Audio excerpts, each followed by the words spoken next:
आज यहाँ डॉक्टर भीमराव अंबेडकर साहब की जन्म जयंती के उपलक्ष्य में आयोजित कार्यक्रम में मंच पर विराजमान सभी मंचासीन अतिथि बंधुओं, सामने विराजमान सभी मेरे बंधुओं बहनों, बालक बालिकाओं, इन अंबेडकर साहब के लिए ऐसे कोई शब्द नहीं है जिनसे इनको नवाजा जाए। ये सरस्वती पुत्र थे। इनकी इनकी कमेटी में, ये कमेटी के अध्यक्ष थे। इनकी कमेटी में इतने विद्वान बंधु थे, उन सबसे ज़्यादा आज देश का संविधान का जो निर्माण किया है, उसमें ऐसा कोई देश नहीं है संसार में जो भारत की तारीफ नहीं करता। उसका श्रेय इस हिंदुस्तान को आज जिस मुकाम पे है, इसका श्रेय डॉक्टर अंबेडकर साहब को कहें, जितना कहें इतना कम है। उन्होंने कितनी लंबी सोच होगी उस टाइम पे। उस वक्त हर समाज को राजनीतिक, सामाजिक, संप्रभुता, मतलब कोई ऐसा पहलू नहीं छोड़ा इन्होंने जिससे समाज का विकास नहीं हो। इन्होंने इनके मस्तिष्क में क्या कंप्यूटर ऐसा था, ऐसा उसकी कोई तुलना नहीं की जा सकती। ऐसा कोई कंप्यूटर बना नहीं। मैं तो ये कहूँ कि साक्षात सरस्वती पुत्र थे। इनको जितना नमन करें इतना कम है। और मैं तो इस मौके पे ये आह्वान करूँगा कि देश में इन अंबेडकर साहब की जयंती के उपलक्ष्य में सरकार ने जो छुट्टी आयोजित की है, पर उसका एक अभी हमारे भाई साहब भरत भूषण जी ने कहा था, मैं थोड़ा सा ही सुना था कि दूसरी कोई जयंती होती है उनको याद नहीं किया जाता। ये एक थोड़ी सी कमी है। और दूसरा, आज आप यहाँ प्रतिभावान बच्चों के जो सम्मान समारोह कार्यक्रम कर रहे हैं, निश्चित ही ये जो समाज था बहुत पीछे था, पर आज बहुत अग्रणी है। और मैं तो इस मौके पे ये कहूँगा यहाँ की आयोजन कमेटी को, संविधान में जो एससी को आरक्षण दे रखा है, जो राजस्थान सरकार ने नहीं दिया, उसके लिए भी आपको लड़ाई लड़नी पड़ेगी। ओबीसी, एससी और एसटी को एक संगठित होना पड़ेगा। और संगठित होकर के अब आपके संविधान में एससी का आरक्षण 15% है। राजस्थान में कितना परसेंट है? 5% है। क्यों? जिस भारत का संविधान जो निर्माण होता है, उन्होंने जो बनाया था उसकी तुलना में राजस्थान में क्यों कम है? इस पर चिंतन मंथन करें। यहाँ जो प्रबुद्ध जन है, मैं कोई ऐसा नहीं कह रहा हूँ, क्योंकि इसके लिए लड़ाई लड़नी पड़ेगी। और जब तक सरकार को कान नहीं खींचेंगे, तब तक, जब तक अपने को अगर 5% से 15% पे नहीं आएंगे, तो अपने बच्चों को नौकरियों में इतनी प्राथमिकता नहीं मिल पाएगी। आज कुछ है, समय की डिमांड और है, कुछ जगने की जरूरत है। मैं तो इस मौके पे यही कहूँगा, आप सब जो आयोजन कर रहे हैं, बहुत बहुत आयोजकों को बधाई, आदरणीय राठौर साहब को बहुत बधाई, और यहाँ विराजमान सभी बंधुओं को आपने दर्शन करने का मौका दिया और जो समाज को जिस मार्गदर्शन में ले जा रहे हो आप, उन सब के लिए आयोजकों को बधाई, बहुत बहुत धन्यवाद। पटेल डांगी पाटीदार समाज की तरफ से भी आपको जहाँ कहीं ऐसा सहयोग की आवश्यकता पड़े तो पूरा समाज राजस्थान का आपके साथ है। ये मैं एज ए प्रदेश अध्यक्ष के नाते आपको आश्वासन देता हूँ। बहुत बहुत आभार, धन्यवाद। धन्यवाद भाई साहब। आज ही भाई साहब ने उद्बोधन दिया, उसके लिए धन्यवाद। अब मैं हमारे मध्य में उपस्थित आज सुरेश जी खटीक साहब जो हमारे बीच में मध्य पधारे हैं, आप बहुत ही सामाजिक क्षेत्र में आपका अग्रगण्य योगदान तो हमेशा रहा ही है, और अभी तो आप आरएस अधिकारी होने के साथ ही जो समाज में जिस प्रकार से दिशा और मार्गदर्शन जो युवाओं को जो प्रेरणा देते हैं, उसको वो वास्तव में बहुत ही सराहनीय आप जो कार्य कर रहे हैं। मैं आज मध्य में हमारे पधारे हैं, मैं आपसे विनम्र आग्रह करूंगा भाई साहब पधारें और हमारा मार्गदर्शन प्रदान करने आदरणीय सुरेश जी भाई साहब।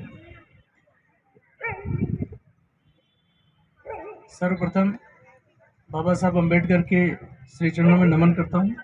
सम्मानित मंच और इस कार्यक्रम में पधारे हुए सभी मेरे बड़े भाइयों, माता पिता तुल्य साथियों और प्यारे बच्चों, जैसा कि अभी हमारे सारे पूर्व के वक्ताओं ने और पटेल साहब ने बहुत ही ज़बरदस्त बात कही कि बाबा साहब अम्बेडकर का जो मस्तिष्क था वो बहुत बड़ा कंप्यूटर था।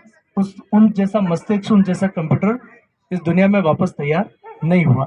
इसमें कोई अतिशक्ति नहीं है कि उन्होंने बहुत सारी भाषाओं का उन्हें ज्ञान था, बहुत सारे उन्होंने ग्रंथ भी लिखे।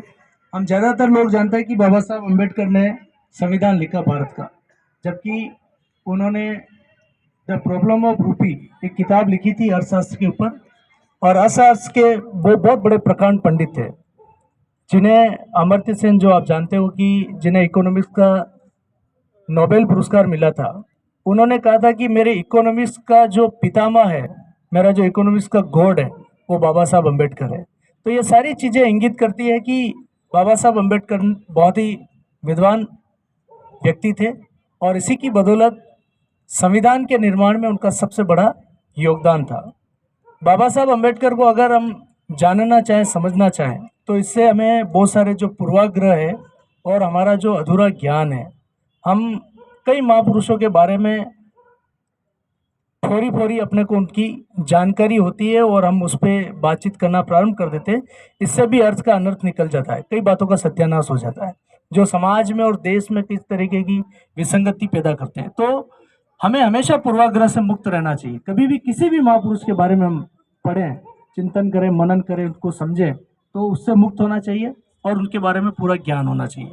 बाबा साहब अम्बेडकर का जो पूरा का पूरा संविधान है या उनका पूरा का पूरा जीवन है, वो पूरा का पूरा प्रेम, इंसानियत, मानवता, बराबरी, स्वतंत्रता, समानता, इस बिंदुओं के आधार पे उनका पूरा का पूरा जीवन भी है और उन्होंने जो कुछ भी लिखा है वो इसी में समाहित होता है। उनके किसी भी ग्रंथ में घृणा और नफरत कई बात ही नहीं है। आपने देखा होगा कि बाबा साहब अम्बेडकर के साथ में, अच्छा, हमें कभी भी किसी भी पीढ़ी को, पिछली पीढ़ी को हमें किसी भी बात का दोष नहीं देना चाहिए। पीछे क्या हुआ, 100 साल पहले क्या हुआ, 200 साल पहले क्या हुआ, अब गड़े मुर्दे उखाड़ने से भी कोई फायदा नहीं है।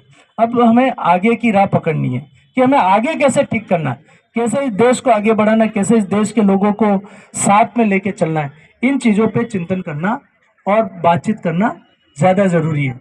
तो बाबा साहब अम्बेडकर के साथ में इतने भेदभाव हुए, इतने छुआछूत हुए, उनके साथ में इतना दोयम दर्जे का व्यवहार हुआ, लेकिन इतना सब कुछ होने के बावजूद भी बाबा साहब अम्बेडकर ने कभी भी किसी भी वर्ग, किसी भी जाति, किसी भी धर्म, किसी भी संप्रदाय के विरोध में एक तिनके जितना भी शब्द नहीं लिखा। उन्होंने सबके कल्याण की बात करी, सबके भले की बात करी। तो बाबा साहब अम्बेडकर को समझने के लिए हमें उनको पढ़ना जरूरी है। जब तक हम उनको पढ़ेंगे नहीं, तब तक हमें उनके बारे में सोच और समझ विकसित नहीं होगी। और आप ये सब जानते हैं कि बाबा साहब ने हमेशा ये कहा था, मैं सबसे पहले भी भारतीय हूँ और सबसे अंत में भी भारतीय हूँ और मैं भारतीय के अलावा कुछ नहीं हूँ। तो वो देश के एक सच्चे ऐसे सपूत थे जिन्होंने इस देश को, इस भारत भूमि को सबसे ऊंचा माना है। और आज बहुत ही खुशी का दिन है कि आप और हम सब मिलकर ऐसे महामानव की जयंती को मना रहे हैं। तो और वैसे भी भारत की जो भूमि है, देवों की भूमि है, महापुरुषों की भूमि है। इतने संत हमारे देश में हुए, इतने साधु हुए, इतने महापुरुष हुए, जो हमें समय समय पे सारे के सारे महापुरुष, हमें आपस में कभी किसी महापुरुष की तुलना भी नहीं करनी चाहिए कि ये बड़े थे, ये छोटे थे। इस धरती पे जन्मा हुआ हर व्यक्ति, हर महापुरुष, हर संत हमारे लिए सम्मानीय है। इस बात को हमें हमेशा अपने जहन में रखना होगा। आज आपने मुझे इस कार्यक्रम में याद किया, बुलाया, आप सभी से रूबरू होने का मौका मिला और आपने मेरी बात को सुना, जो मान सम्मान दिया, इसके लिए मैं आप सबका बहुत बहुत धन्यवाद, आभार व्यक्त करता हूं। और बाबा साहब